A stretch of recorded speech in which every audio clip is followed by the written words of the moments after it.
welcome back to my film and TV channel. Hope you're all staying safe and well, and we're treading very carefully today. We're treading on broken eggs. Is it broken eggs? Eggshells, that's it. Eggshells, not broken eggs. Yes, we're treading on eggshells today because we're going over to the BBC. This is showing weekly on the BBC, or you can binge watch it like I did, which didn't work out for me, a binge watch, but more on that in a moment. We're going to have a look at a British comedy. Only one writer, I believe. It's always a bit hard to get 6 good episodes if it's only one guy writing, or one lady writing, as it may be. We're going to have a look at Henpocalypse today. Henpocalypse, there you go. Great title, love the title. That's probably the best thing about it, in fairness, but we'll get on to that anyway. Please, if you are new to the channel, push that subscribe button. Push the bell notifications. I'm still thinking about eggshells. It'd be great to have you on board. Spread the word. Everything film and TV, reviews, information, vlogs, previews, lots of different things. So if you can join us, let us know. Give us your comments on this and anything to do with film and TV. It's great to hear from you. And a little bit of effort from myself to do this, so you can give us a like, give us a thumbs up, guys. It's appreciated. You know, we don't get much from this. I might earn about 5p from this over time, this video, so if you could help me out by just give us a thumbs up, that'd be absolutely fantastic. Right, 6 times 28-minute episodes, as it's the BBC, so at least you get more bang for your buck, don't you? And it's, of course, on BBC Two weekly. From the 15th of August, but it's on BBC iPlayer to watch as a binge watch, all 6 episodes. Well, what's it about? Well, Henpocalypse, what do you think? It takes 5 women headed out on a weekend of a lifetime, well, not quite, she wanted to go to Lanzarote, the bride-to-be, to celebrate Zara's engagement, all to be interrupted by the end of the world. Zara's engagement? I thought it was a hen do. Anyway, they subsequently have to wait it out in an isolated holiday cottage in Wales, and emerging from quarantine into the harsh new post-apocalyptic world, find the male population has almost entirely been wiped out, but there are 1 or 2 lucky males around.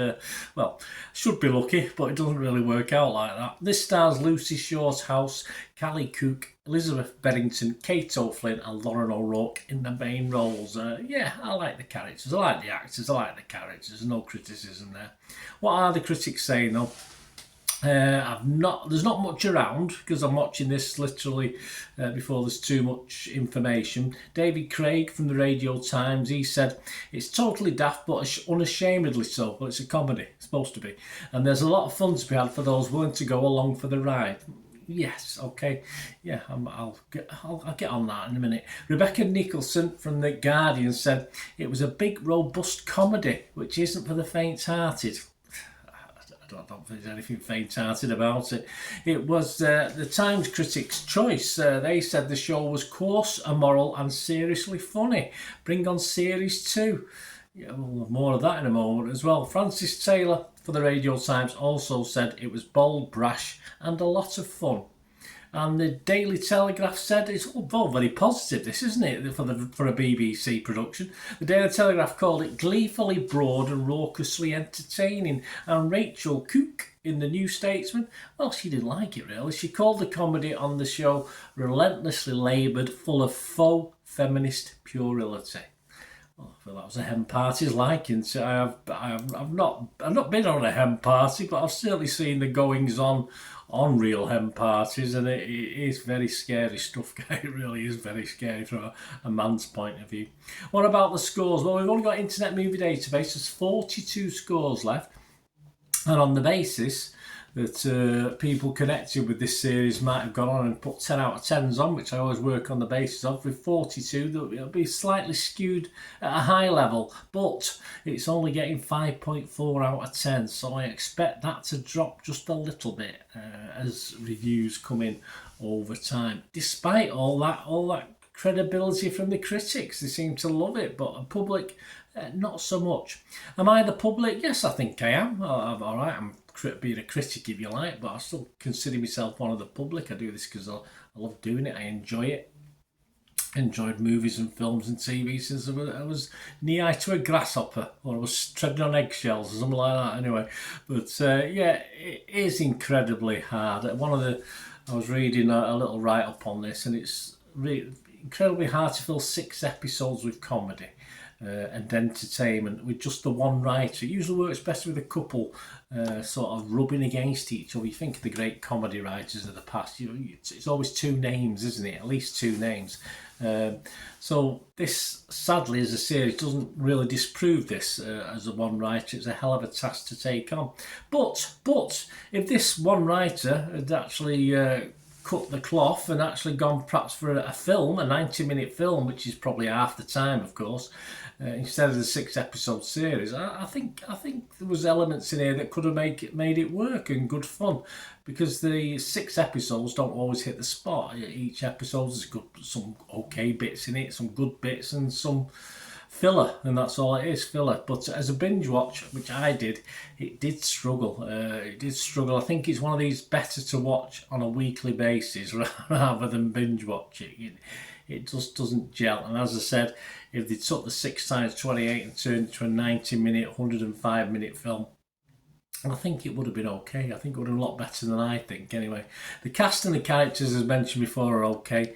But for an apocalyptic series, I did really want something apocalyptic. I did really want some zombies. I know we're sick to death of zombies. Well, I'm not. I love zombie films, but Walking Dead, the like Shaun of the Dead.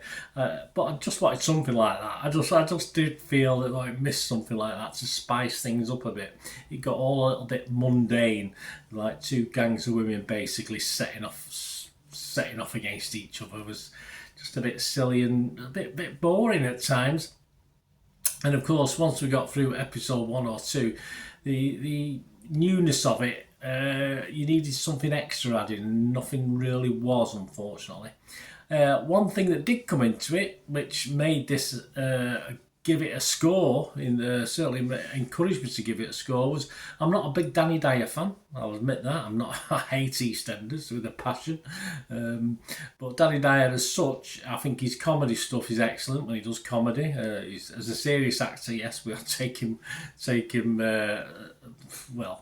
forgive him certain things, of course. But we do get small glimpses of him. And to be honest with you, they're some of the funnier moments in this series for me. It did make me laugh out loud a couple of times when Danny Dyer was on the screen. So sadly, not many of the others did. I smiled occasionally, but that was about it. And the effect of a weapon with a cock and balls, like a spear with a cock and balls taped to it, sort of loses its fun side very quickly, in fairness. It is worth a mark. I'm not going to give it a no score. It's not a total disaster for me, basically because of Danny Dyer and Katie O'Flynn, I think, who starred in the sequences. Sadly, it's only Katie O'Flynn's character that can see Danny Dyer, so we don't get to see him apart from in certain sequences with that Katie's character. So that's a shame, because that was the for me, not just because I'm a bloke and he's a bloke, I just thought it was the funniest lines in the actual series itself. There is a second series. Am I excited? But only if Danny Dyer has a bigger role in it, I think I'd like it. My scores: Rotten Tomatoes, I'd have to go fresh, because it's not a total rotten, so I would go fresh. Metacritic, I would have to be mixed though on this one. As I say, some bits I like, some bits I didn't. That's why I'm going for a 90-minute film rather than the 3-hour 6-episode series.